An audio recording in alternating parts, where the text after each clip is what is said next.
woon na fi effectivement surtout dans la crise du Covid mu gère fi wax dëgg yàlla benn pàcc bu am doole loolu wax dëgg yàlla aussi sénégalais yi soxla ñu vraiment benn benn compte rendu bu leer ñu xam ne xaalis bii les 1000 milliards là nañ ko dépenser fan la dugg ak li si c'est responsable su si amul les responsables yaa aussi on a confiance en notre justice. léegi maa ngi dégg am ñuy taxaw naan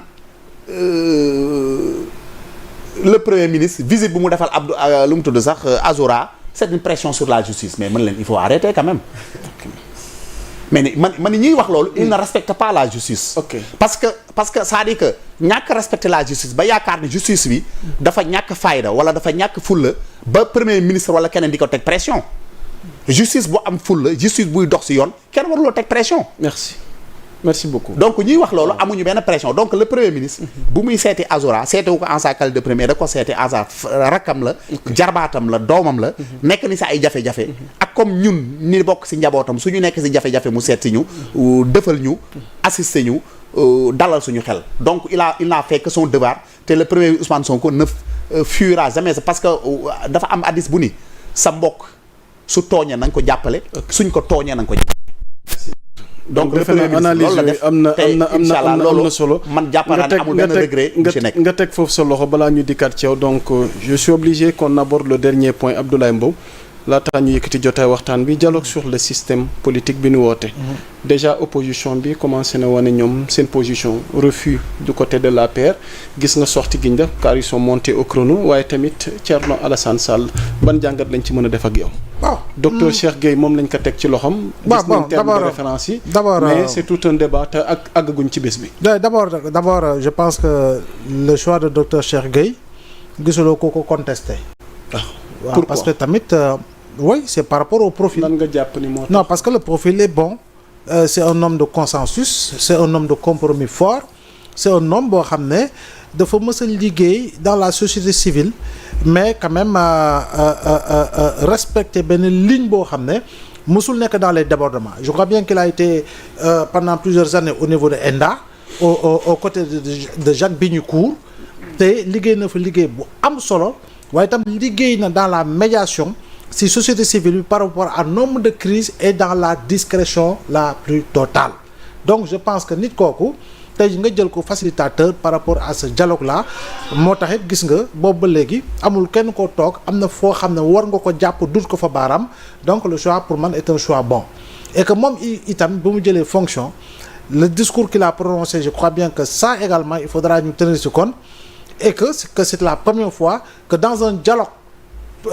boo xam ne dafa engager la nation ñu permettre citoyens yi seen wàllu bopp ñu mën a duggal seen xalaat parce que lu ñu doon gis le plus souvent c'était des dialogues entre politiciens et pour véritablement au bout du compte ay compromission politique moo si doon am donc fii nag ne système politique au Sénégal oui on a discuté de pas mal de points autour véritablement des questions politiques mais le système politique dans sa globalité ñu war see mën a waxtaan je pense que loolu c'est une bonne chose et surtout par rapport au contexte étant donné que nekkuñu dans un contexte préélectoral surtout ça nekkuñu dans un contexte boo xam ne yaa ngi calculer ay jeux politiques ay jeux d'alliance kan ngay transhumer loo kan ngay teg pression pour et cetera amul contexte boobu nekkuñu si donc je pense que c'est le meilleur contexte pour man pour ñu war a mën a dem si dialogue boo xam ne effectivement man dialogue bi daf may am solo en tant qu'observateur parce que tamit 2016 on a dépensé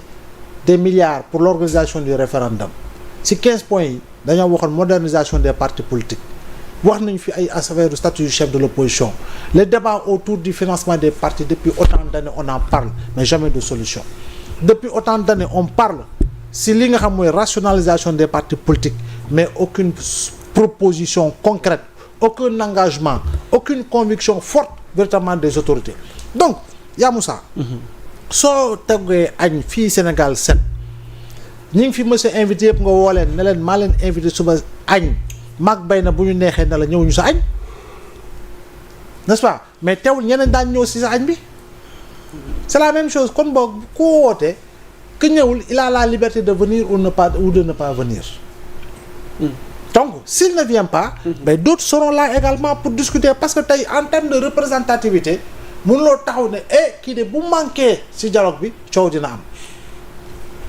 parce que tamit il faut nga mesurer tamit su fekkee ne représentativité ci sama gis-gisu bopp la présidentielle deuxième bi moo am 34%, troisième bi amul 3% yu mat. mais ce deuxième est issu des rangs de l'APR quand même. waaw ba tey mais il même s'il est issu des rangs de l'APR non je dis le deuxième dëgg dama waxuma la. dama la defal kii diagramme bi pour nga xam un peu près ku nekk lan ngay peser je veux dire.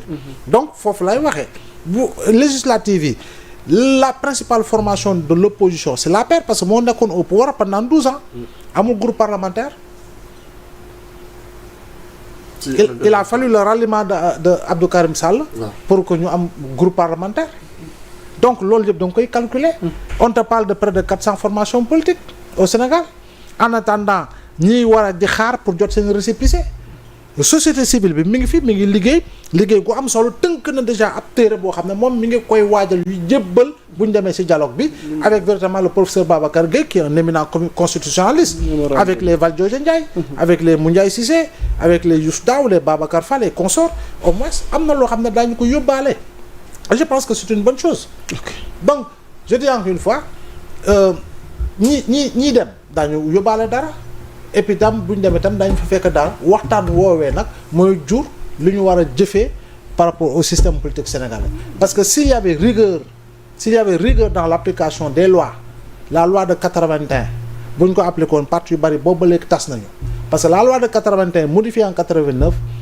stipule clairement que parti politique bu ne da nga war a def dépôt de bilan ci jamono jii yemuñu si rek nee nañ ne sax da ngaa war a laal lépp lu jëmbee si wàllu ay formation ak yu demee noonu yan parti ñoo ko fiy jëfee ñaata parti ñoo ko fiy jëfee buñ ko appliqué woon chaque année nga dissoudre ay dizaines et dizaines de partis politiques au Sénégal waaye nag ñi jiitu ñëpp dañ doon jouer sur le nombre sur la quantité dama am coalition mais j'ai une coalition de près de 120 partis ah waaw 120 partis yooyu 99,99% ay partis yoo xam ne seen permanence mooy seen saalu kër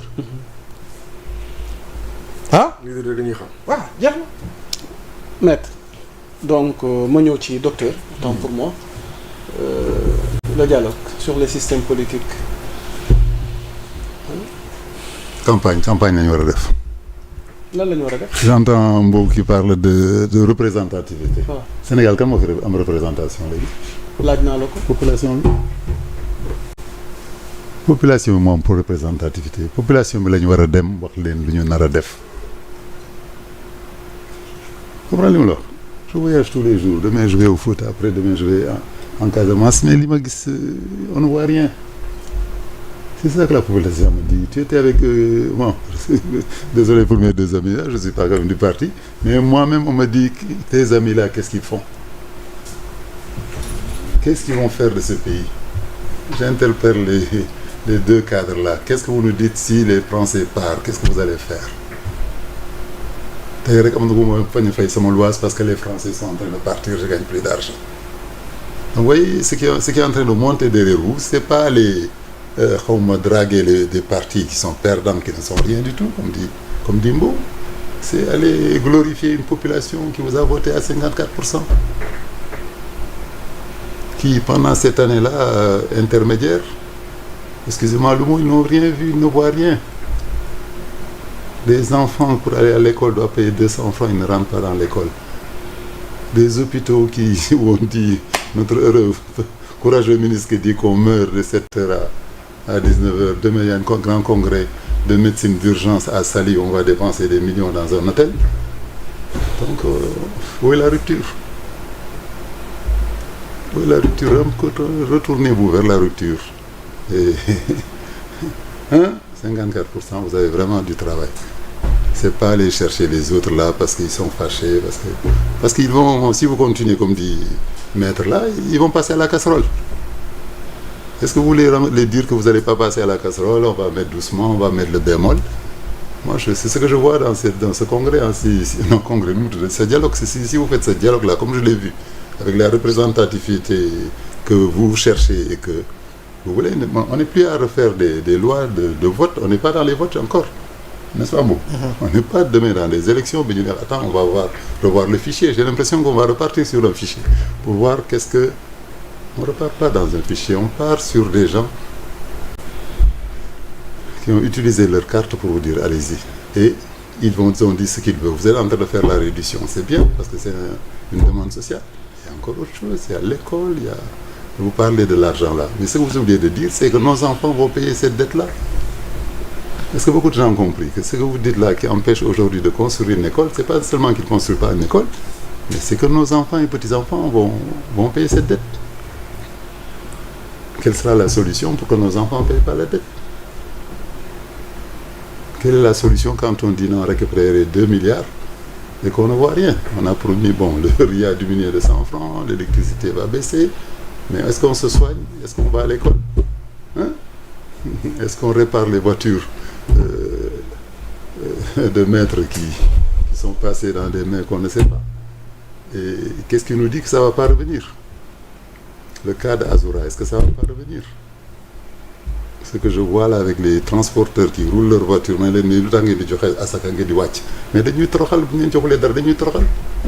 qu'est-ce qui met à l'abri un militant, pas un militant, comme tu dis?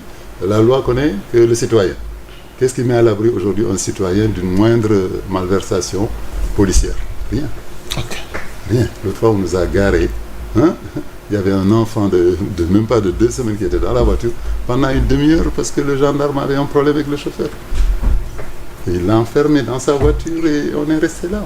Donc au lieu d'aller au dialogue, ñu songu problème sénégalais loolu nga jàpp ni moom mooy farata. En tout cas, moi, ce que je vois là, c'est si vraiment ce parti, ce gouvernement veut maintenir, je sais pas. Non mais bon, docteur, est-ce que l'idée c'est de maintenir... Mais dialogue avec qui? Dites-moi d'abord avec qui votre dialogue. Vous allez faire avec qui? On a un système politique au Sénégal. Avec la paire, ouais, mais c'est pas le moment. Kooku xaar leen ba prochaine élection, ngeen d'accord. Le fichier, est-ce qu'il présente des problèmes? On y va. Okay. Les photocopies des cartes de vote là où les fiches de vote posent des problèmes. Est-ce que le tirage sera bon? Parce qu'on a eu des problèmes où le tirage des cartes n'est pas sûr. Mais ça, c'est pas maintenant. Okay. Maintenant, vous êtes vraiment sur un focus. C'est le mot que vous avez utilisé, qu'on a utilisé beaucoup pour qu'on vote pour lui. Quel est votre focus maintenant? Ok, merci beaucoup maître. Docteur, alors Beyna Gueye pour terminer ak sa xalaat par rapport tey ak. par rapport ak dialogue bi waaw. damay rassurer docteur rek. donc ces inquiétudes mooy inquiétude ñun ñëpp. te jàpp naa ne ils sont en train de faire le maximum. pour docteur n'est pas rassuré. On a l'impression que le docteur n'est pas rassuré. Au lieu d'aller au dialogue. Non, mais s'il n'est pas rassuré. Focus leen ci. Non, attends, mais le dialogue c'est le calendrier républicain. Le président Diomaye moo ne day def dialogue dafa moo ko programme fii la ko fekk. C'est un président de la République. Mais am na particularité gi mu ci indi xanaa. Particularité mooy bi pas dafa def jël particularité mooy bi pas dafa indi population bi ñu mën a bokk. Limité wu ko léegi ci parti politique yi. kon li muy wax ni tout à l'heure ne dañu war a dialoguer ak population bi. c'est pris en compte ci particularité ci dialogue bu bii nii di ñëw. askan wi am nañ ci seen wàll. bien sûr. ok kon pour wax ko ne rek gis nga nu mu tudd rupture bu mu woote. kenn du loo xam ne dañ koy autoprogrammé. dootu da ngay ñëw ne rupture am. ok mais processus la ñëpp nangu nañ ne réew dañ ko fekk ci situation bu doy waar. première année munoo ci indi les changements majeurs c'est impossible même bu ñu ko joxoon un génie. sax mënul changer réew mi ci fu ñu ko fekk parce que ñu ne la dette s'élève à 99,67% de ton PIB dëkk boobu mënoo ko développer ci benn année te dans l'histoire du monde foo mën a dem Chine Japon les pays les plus développés du monde amul dëkk bu ñu développé ci benn année les révolutions minimum c'est par décennie changement yi ñu bëgg apporter minimum nous avons besoin de 10 années te le programme bi ñu mooy le programme systémique nee na c'est le programme pour 25 ans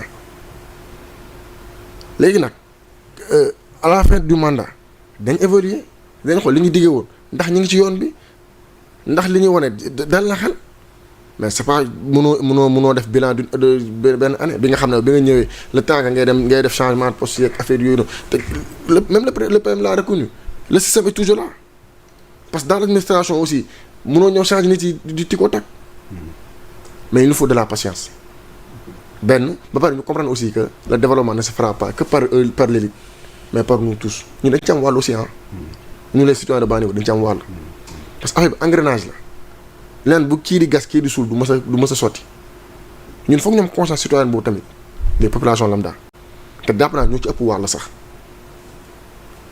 li Dickène di wax l'autre fois ñun ñoo am pouvoir bi te bés bu ñu ci conscient on va faire avancer des choses.